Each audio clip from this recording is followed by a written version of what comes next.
Hola ingeniero, mi nombre es Jason Núñez y vamos a hablar sobre la formación de la imagen latente. Cómo se forma, cuál es el proceso que sucede en la película radiográfica y cómo se da ese efecto ahí que crea la imagen latente que luego pasa a ser procesada y pasa a ser una imagen visible. Porque lo que es una imagen latente es una imagen invisible. O sea, no la podemos observar nosotros hasta que hacemos el proceso de revelado y fijado. Pero vamos a explicar cómo es que pasa ese efecto y se crea la imagen latente. Nosotros tenemos en la película, tenemos un gel, vamos a hacerlo así, tenemos el gel en el cual están todos los que son en este caso es el bromo, y también tenemos el yodo. Pero esto no solo es bromo, cloruro, sino que es bromuro de plata, cloruro de plata, yoduro de plata. Por ejemplo, en este caso el bromo, vamos a ponerlo aquí, se encuentra negativo. Vamos a poner bromo por aquí, bromo por acá, por aquí. Vamos a poner todos estos puntitos así. Estos son granitos bueno, son moléculas. Y por aquí tenemos otros de cloro. Por aquí tenemos también el yoduro de plata y la plata. Bueno, aunque más que yoduro de plata es más plata que yoduro, entonces que yodo. Entonces lo que pasa al recibir esto, la radiación de nuestro tubo, entonces lo que pasa es que interactúa y arranca los electrones porque estos están negativos y la plata está positiva porque estos tienen exceso de electrones y este tiene menos electrones, o sea, le faltan. Entonces lo que pasa es que cuando estos se arrancan, se unen y comienzan a hacer los cristales de plata. Entonces cuando estos se empiezan a poner más oscuros, se empiezan a juntar, se juntan porque se comienzan a mover.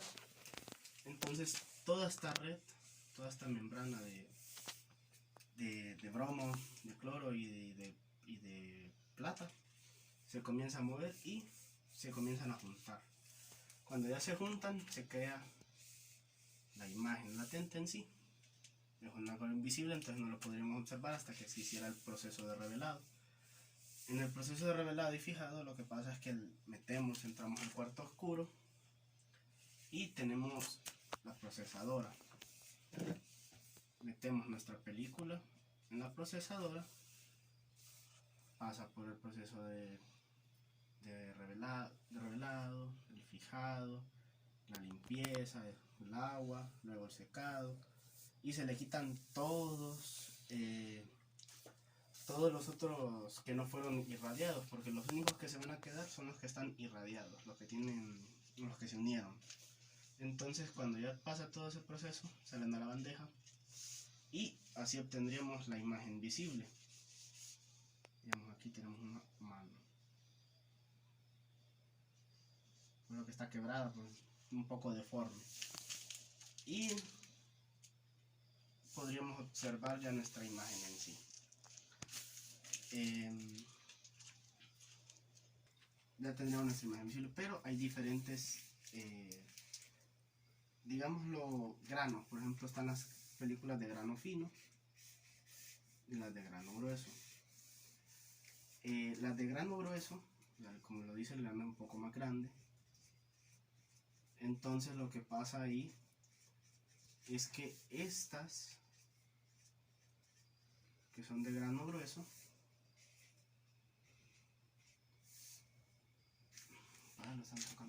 las de grano grueso. Entonces lo que pasa con estas películas de grano grueso es que al ser más grande, al incidir los rayos,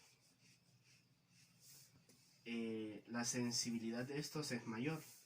Entonces lo que hace es que con poca energía se crea la imagen latente.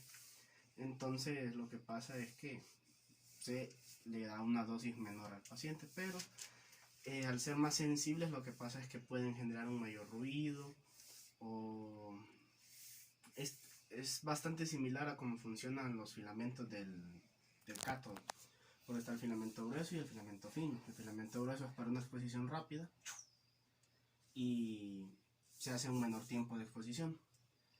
Y en este caso es exactamente lo mismo, o sea, es mayor sensibilidad, entonces se hace poca radiación y ya se crea la imagen.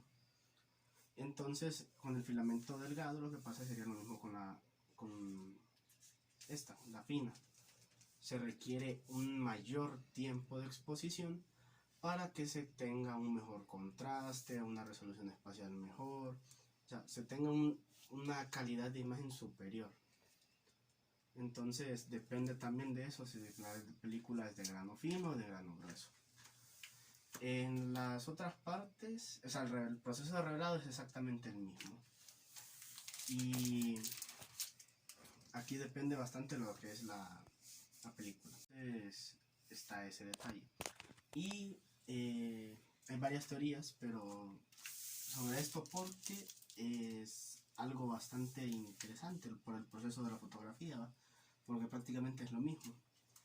Entonces lo que pasa, aparte de este proceso, es que lo que es el bromo y el yodo son atraídos hacia el centro de sensibilidad, que siempre está ahí. Entonces el centro de sensibilidad los atrae y los va uniendo. Por ejemplo, digamos que los tenemos aquí así. Y están aquí dispersos. Entonces, como están dispersos y al ser atraídos, entonces se unen y forman pues la parte oscura de una radiografía, porque es donde toda esa plata se vuelve metálica, porque o sea, toda esa plata ya se convierte y se hace sólida prácticamente. Y eso prácticamente cuando se hace el revelado no desaparece, sino que se queda. Y es donde nos queda a nosotros, que nos quedan en las imágenes. Esta es la película. Y nos queda como un contraste del hueso. Y nos quedan lugares oscuros aquí.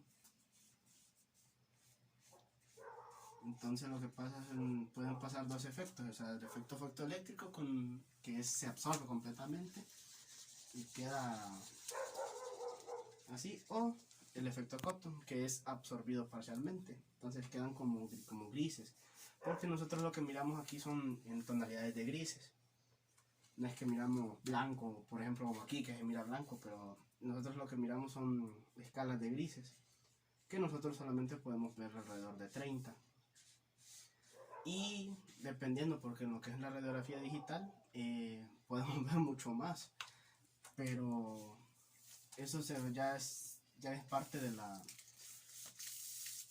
curva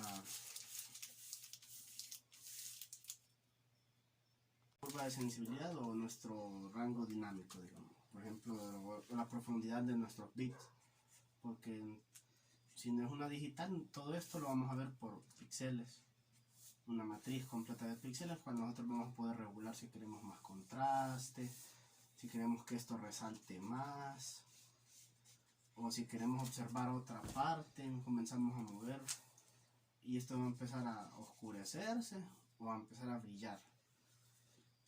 Todo eso se puede realizar con lo que es la radiografía digital. A diferencia de los otros, que prácticamente los que no son de digamos que película o de radiografía convencional, funciona similar, porque lo que pasa es que llegan a los cassettes, por ejemplo un CR, entonces llegan al CR, el CR se puede utilizar varias veces, entonces lo que pasa es, llegan, toda esa información se convierte en una imagen latente, pero no es que queda grabado en el CR, sino que esa imagen se lleva al sistema de adquisición de datos y se coloca y ahí es expuesto con un rayo láser y toda esa información que está aquí como energía se transfiere a nuestra computadora y la podemos observar luego en nuestros monitores. Y esto simplemente pasa a ser borrado nuevamente y queda funcional nuevamente. O sea, aquí lo que pasa es que ya quedan estos así y ya no se puede hacer nada. Ya queda la imagen formada. Y con los digitales lo que pasa es que se puede hacer una y otra exposición, se pueden hacer varias y esa información se puede eliminar. También hay otros que se usan.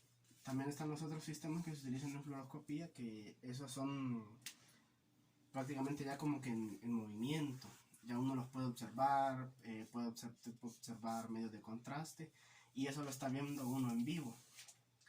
Entonces, eso se observa, pero esa información no queda grabada ahí como en la radiografía convencional. Entonces, esa sería una de las ventajas de tener radiografía digital. Ya no se están cambiando películas, por ejemplo, si en este caso de una digital se utiliza una técnica, una mala técnica, se puede monitorear y se puede regular. O sea, si yo quiero mejorar contraste, quiero mejorar aquí y la resolución, quiero mirarlo mejor o quiero enfocarme en ciertas partes, se puede mover en una digital. Pero en una convencional lo que pasa es que una vez realizada la exposición y si no se mira, no se puede hacer nada, se tiene que volver a realizar la exposición. Entonces, en esas partes se utiliza o es más eficiente la radiografía digital. Pero este es el proceso que se realiza en una radiografía convencional. Gracias.